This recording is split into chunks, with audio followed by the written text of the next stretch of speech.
A few moments later. Halo semuanya, saat ini kita akan membahas tentang listrik. Nah, listrik itu apa sih? Listrik adalah energi yang dihasilkan melalui pergerakan muatan-muatan listrik, yaitu elektron, dengan menggunakan perantaran. Salah satunya yaitu kabel. Listrik ini dapat kita gunakan untuk menyalakan lampu dan menyalakan alat-alat elektronik lainnya.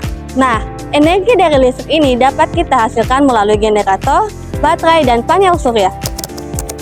Nah, arus listrik ini terbagi menjadi dua. Pertama, listrik statis dan listrik dinamis. Listrik statis terjadi karena adanya gesekan antara dua permukaan yang berbeda dan elektron bisa berpindah dari satu material ke material yang lainnya. Biasanya, udara kering dapat menyebabkan listrik statis karena udara kering adalah isolator yang lebih baik dan dapat menghambat pelepasan muatan.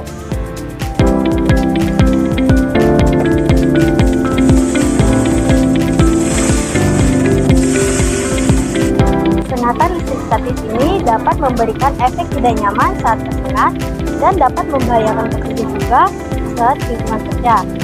Cara mengatasi sengatan listrik statis ini adalah dengan menjaga kelembapan udara, menggunakan pakaian dan sepatu dari serat alami, dan menjaga kebersihan kulit. Arus listrik. Apa sih pengertian arus listrik? Arus listrik adalah aliran muatan listrik atau elektron yang mengalir melalui pekantan. Ada tiga faktor. Yang pertama, sumber tegangan bisa berupa baterai atau aki. Yang kedua adalah penghantar, biasanya bersifat konduktor seperti logam. Dan yang terakhir adalah rangkaiannya harus tertutup. Ada dua jenis arus listrik. Pertama adalah arus searah atau DC. Arusnya tetap, contohnya ialah seperti ini, yaitu senter.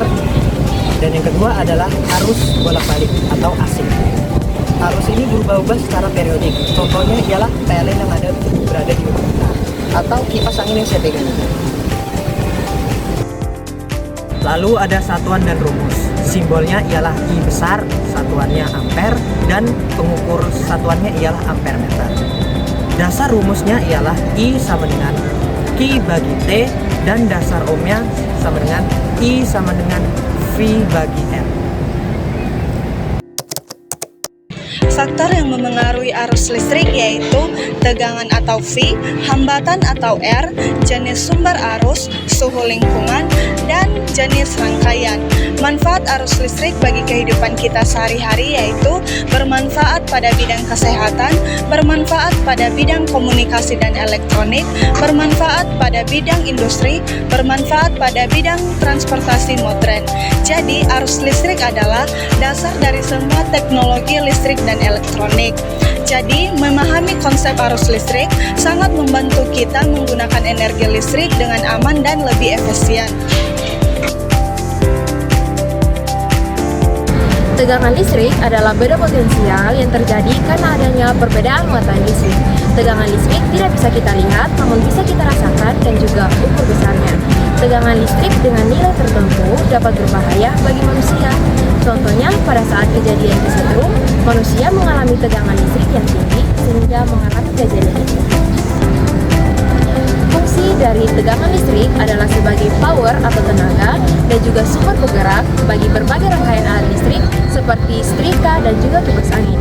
Itulah mengapa tegangan listrik seringkali disebut dengan power supply. Contoh dari tegangan listrik yaitu yang pertama ada tegangan listrik rumah tangga yang besarnya 220 volt, tegangan listrik pada baterai yang besarnya 1,5 volt, dan juga tegangan listrik pada aki yang besarnya 12 volt.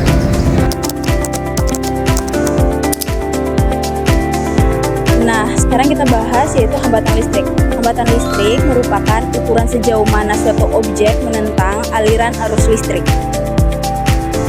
Nah guys, sifat-sifat hambatan listrik secara umum terbagi menjadi dua. Ayo kita bahas bersama-sama. Nah, yang pertama, hambatan listrik akan semakin besar jika aliran listrik yang digunakan semakin panjang. Nah, yang kedua adalah hambatan listrik akan semakin kecil jika penampang bahannya listrik itu akan semakin besar. Nah guys, hambatan listrik dapat disederhanakan dengan rumus R sama dengan V per I. adalah hambatan, V adalah tegangan, dan I adalah arus. Apa itu hukum Ohm? Hukum Ohm menjelaskan hubungan antara tiga elemen dalam rangkaian listrik, tegangan atau V, arus atau I, dan hambatan atau R, di mana arus berbanding lurus dengan tegangan dan berbanding terbalik dengan hambatan, dirumuskan sebagai V sama dengan I kali R atau I sama dengan V per R. Adapun bunyi hukum Ohm, yaitu besar arus listrik yang mengalir dalam suatu penghantar akan berbanding lurus dengan beda potensial atau tegangan pada kedua ujung penghantar tersebut dan berbanding terbalik dengan besar hambatan atau resistansi pada penghantar itu, asalkan suhu pada penghantar tetap. Hubungan ketiga besaran ini dirangkum dalam rumus. Yang pertama, V sama dengan I kali R. Yang kedua, I sama dengan V per R. Yang ketiga, R sama dengan V per I, di mana V adalah tegangan atau beda potensial listrik dalam satuan volt, I adalah kuat arus listrik dalam satuannya ampere, dan R adalah hambatan dalam satuannya ohm. Nah, sekarang kita masuk pada pembahasan daya listrik. Daya listrik adalah laju energi yang digunakan atau dipindahkan ke dalam suatu rangkaian listrik yang diukur dengan menggunakan satuan watt atau W, dan dengan menggunakan rumus P sama dengan V kali I. P sama dengan daya, dan V sama dengan tegangan, I sama dengan arus. Nah, daya listrik dibagi menjadi beberapa bagian. Yang pertama adalah ada daya aktif, daya reaktif, dan daya semu. Daya aktif adalah daya yang digunakan untuk melakukan kerja seperti memanaskan dan menggerakkan. Nah, contoh perangkat yang bisa kita temui dalam kehidupan sehari-hari yang menggunakan daya aktif adalah contohnya lampu pijar, di mana daya aktif digunakan untuk menghasilkan cahaya dan panas. Yang kedua yaitu contohnya seperti pemanas listrik, yaitu daya aktif digunakan untuk menghasilkan panas. Dan yang kedua adalah ada daya reaktif. Daya reaktif adalah daya yang digunakan untuk mempertahankan medan magnet dan medan listrik ke dalam suatu perangkat. Nah, contohnya yaitu seperti induktor, kapasitor, dan lain sebagainya. Dan yang ketiga adalah ada daya semu. Daya semu adalah kombinasi antara daya aktif dan daya reaktif. Nah, contoh perangkat yang bisa kita temui dalam kehidupan sehari-hari adalah contohnya seperti AC, kulkas, mesin cuci, dan lain sebagainya. Dalam penggunaan daya listrik ini, kita juga harus memperhatikan keefisiensi dan keselamatan juga. Nah, yang pertama adalah menggunakan perangkat yang efisien untuk menghindari atau untuk menghemat energi. Yang kedua adalah menghindari kelebihan beban listrik untuk mencegah kecelakaan. Dan yang ketiga adalah menggunakan pengaman listrik seperti Secwing dan ELCB untuk melindungi dari bahaya listrik. Nah, sekarang kita akan membahas tentang akibat dari kerusakan listrik.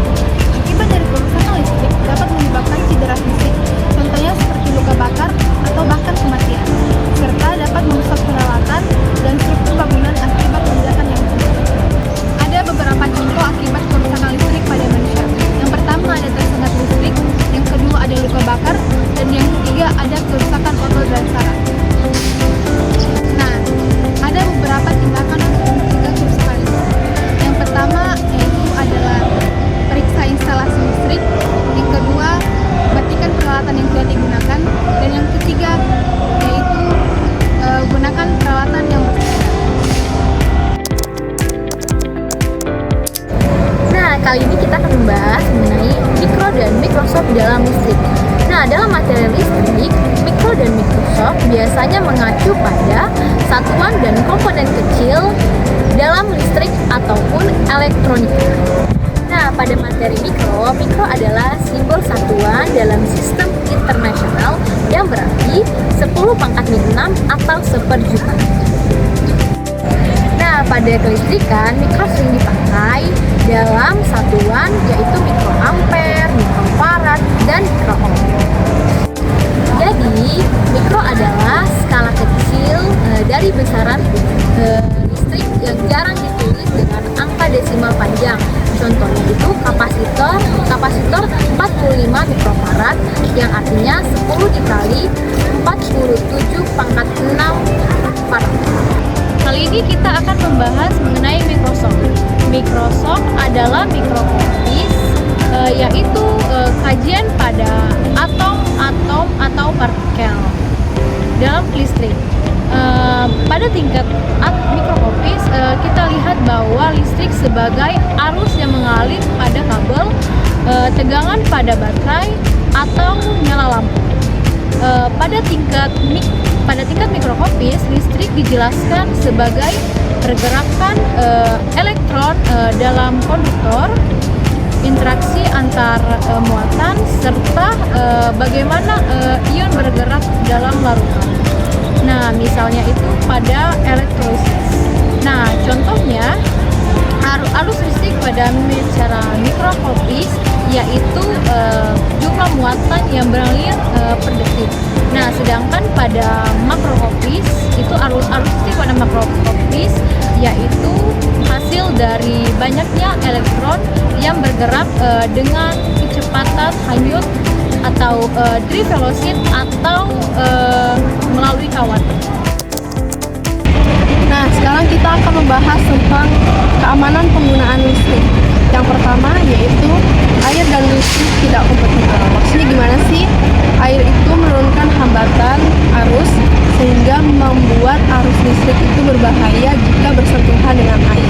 Yang kedua, menggunakan stop kontak harus memiliki sekring dan kabel yang sesuai. Dengan menggunakan stop kontak yang memiliki sekring dan kabel yang sesuai, itu memastikan bahwa tidak ada arus listrik yang berlebihan yang menyebabkan kebakaran. Yang ketiga, peralatan listrik harus diuji secara periodik. Maksudnya periodik adalah secara berkala.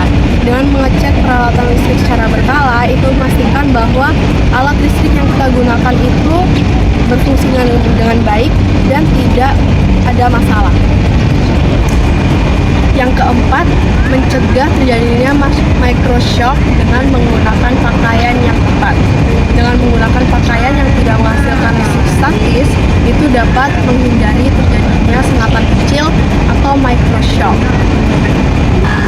Yang terakhir, yang kelima, menggunakan alat sesuai manual. Dengan kita menggunakan dan mengikuti alat yang kita gunakan sesuai dengan manual, kita memastikan bahwa alat yang kita gunakan itu aman dan sudah sesuai. Nah, yang berikut kita membahas tentang apa aplikasi listrik dalam kehidupan kita sehari-hari dan juga dalam kehidupan medis. Yang pertama yang akan kita bahas yaitu aplikasi listrik dalam kehidupan sehari-hari. Yang pertama, listrik digunakan sebagai sumber penerangan. Ketika mendengar atau mendapat pertanyaan mengenai apa aplikasi listrik dalam kehidupan kita sehari-hari, tentu yang pertama terlintas dalam pikiran kita adalah sebagai sumber penerangan, atau dengan bahasa yang lebih sederhana, listrik dapat membantu kita untuk menyalakan lampu. Yang kedua, sumber pembantu pengoperasian peralatan elektronik. Nah, di kehidupan zaman modern saat ini, kita dilengkapi dengan berbagai jenis alat elektronik seperti televisi, mesin cuci, kipas angin, AC, dan masih banyak lagi. Nah, alat-alat ini membutuhkan arus listrik untuk menghidupkannya atau mengoperasikannya. Yang ketiga, sebagai pengisi daya alat komunikasi.